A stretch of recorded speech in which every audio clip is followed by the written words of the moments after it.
وأضاء للدنيا طريقا مشرقا وهدى من الرحمن يهدينا به للصالحات وللمكارم والتقى. السلام علیکم ورحمۃ اللہ وبرکاتہ. بسم اللہ الرحمن الرحیم. الحمد للہ الذی نزل الفرقان على عبده ليكون للعالمین نذیرا والصلاة والسلام على نبینا محمد وعلى آلہ وصحبہ اجمعین. اما بعد، رب اشرح لی صدری ویسر لی امری واحلل عقدۃ من لسانی یفقہ قولی. شروع کرتی ہوں اللہ کے نام سے جو بڑا مہربان نہایت رحم کرنے والا ہے. انشاءاللہ آج کے درس نمبر 154 میں سورۃ المعارج آیت نمبر 40 سے آیت نمبر 42 تک کی شرح اور ترجمہ سماعت فرمائیں گے. تو شروع کرتے ہیں. اعوذ باللہ من الشیطان الرجیم. فلا اقسم برب المشارق والمغارب انا لقادرون. کلمت فلا میں یہاں الف پہ مد کا علامہ ہے. یہ مد جائز منفصل ہے، اور مد جائز منفصل کا معنی ہے کہ حرف المد پہلے کلمہ کے آخری میں ہو اور اس کی وجہ جو کہ حمزہ ہے وہ دوسرے کلمہ کے شروعات میں آئے. اس مد میں ہم اپنی آواز 2 سے 4 مد کے برابر لمبی کریں گے. کلمت اقسم میں حرف القاف ہے اور قاف کی ادائیگی زبان کے جڑ اور تالو کے نرم حصے سے ہے. کیونکہ قاف حروف تفخیم میں سے ہے تو ہمیں یہ حرف کو موٹی آواز میں پڑھنا ہے. قاف پہ جزم ہے، لہذا ہمیں قاف کو قلقلہ سے پڑھنا ہے، اور قلقلہ کا معنی ہے حرف ساکن کو ہلانا. لہذا ہم یہ حرف کو ہلاتے ہوئے یہ کلمہ کو پڑھیں گے. اقسمو. کلمت بربی میں حرف الراء پہ زبر ہے، لہذا یہاں را کا حکم ہے تفخیم. ہمیں را کو موٹی آواز میں پڑھنا ہے. پھر حرف البا پہ تشدید ہے، لہذا ہم 2 حرف کے برابر با کو پڑھیں گے، کیونکہ تشدید کی اصلیت 2 حرف ہے. جیسا کہ یہاں حرف البا ہے تو یہ 2 با ہے، با ساکن اور با متحرک. کلمت المشارق میں یہاں را کے نیچے زیر ہے تو یہاں را کا حکم ہے ترقیق. ہمیں را کو پتلی آواز میں پڑھنا ہے. پھر حرف القاف ہے، لہذا ہم قاف کو موٹی آواز میں پڑھیں گے. کلمت المغارب میں حرف الغین ہے اور غین کی ادائیگی حلق کے اوپر والے حصے سے ہے. کیونکہ غین حروف تفخیم میں سے ہے تو ہم یہ حرف کو موٹی آواز میں پڑھیں گے. غین کے اوپر کھڑا زبر ہے تو یہاں مد الف ہے، اور کیونکہ مد الف اپنے پیچھے والے حرف کا حکم میں لیتا ہے تفخیم میں اور ترقیق میں، لہذا ہمیں مد الف کو بھی بھاری آواز میں ادا کرنا ہے. والمغاربی. کلمت انا یہاں حرف نون پہ تشدید ہے تو ہمیں 2 حرف کے برابر نون کو پڑھنا ہے. کلمت لقادرون یہاں حرف القاف ہے اور اس پہ کھڑا زبر ہے، لہذا ہم حرف القاف کو اور مد الف کو دونوں کو تفخیم سے مطلب موٹی آواز میں پڑھیں گے. لقادرون.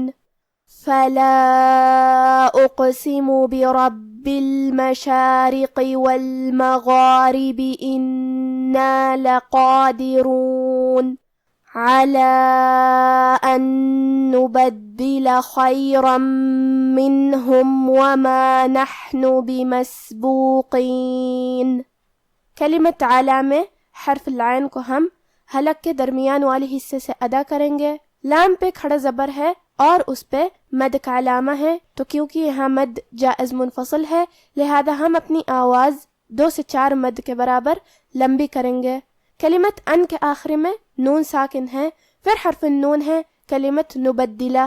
نون حروف الادغام بغنہ میں سے ہے اور ادغام کا معنی ہے حرف کو حرف میں داخل کرنا، لہذا ہم یہ نون ساکن کو دوسرے نون میں ملا کے ایک ہی نون غنہ اور تشدید کے ساتھ پڑھیں گے.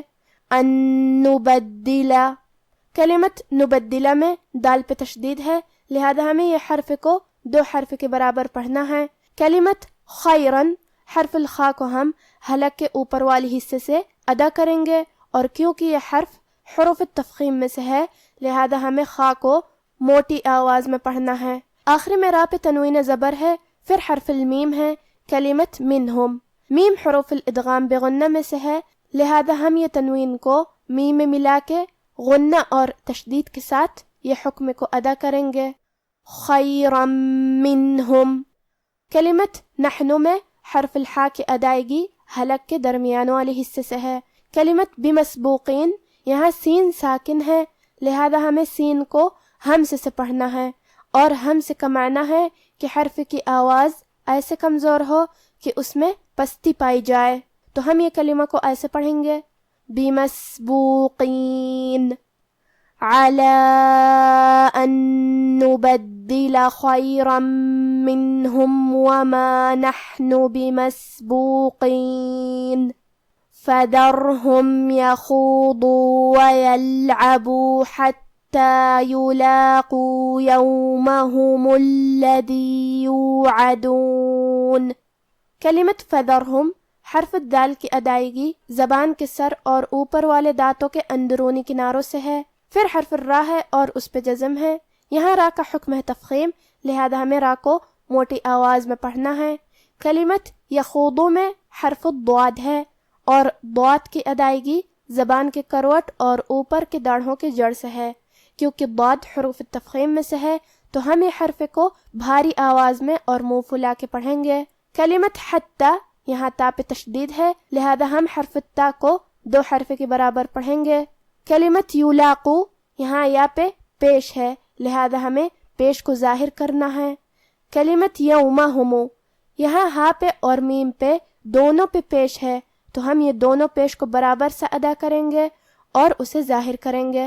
یومہم الذی. کلمت یوعدون میں آخری میں نون پہ رکیں گے تو اس پہ جزم سے رکیں گے، لہذا ہم نون کو ظاہر کریں گے. فذرهم يخوضوا ويلعبوا حتى يلاقوا يومهم الذي يوعدون. اب آپ ان آیاتوں کی تلاوت تجوید کے ساتھ سماعت فرمائیں. اعوذ باللہ من الشیطان الرجیم. فلا اقسم برب المشارق والمغارب انا لقادرون على ان نبدل خيرا منهم وما نحن بمسبوقين فذرهم يخوضوا ويلعبوا حتى يلاقوا يومهم الذي يوعدون.